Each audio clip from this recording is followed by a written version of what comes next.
আমার এই নুডলস পোকাগুলো টোকি অনেক পছন্দ করে।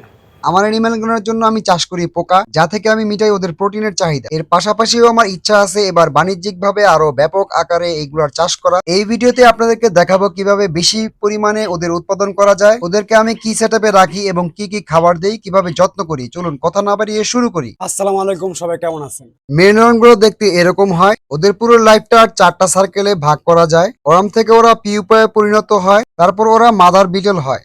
এই স্টেজ থেকে ওরা ডিম পাড়া শুরু করে। 6 থেকে 7 দিনের মধ্যে ওরা ডিম থেকে ফুটে বের হয়। এই পোকাগুলো এখন খুবই ছোট অবস্থায় আছে। 4 থেকে 8 সপ্তাহে ওরা ওয়ার্মে পরিণত হয়। ক্ষেত্রবিশেষ এটা আরো দীর্ঘ সময় নিতে পারে। এইটা আমার ব্রিডিং বক্স, যেটা দুইটা পার্ট। এটা একটা পার্ট, এটা একটা পার্ট। ডিমগুলা পড়ে যায় আর উপরের পার্টে বিটেলগুলো থাকে, পুরাটা নেট দিয়ে ভরা।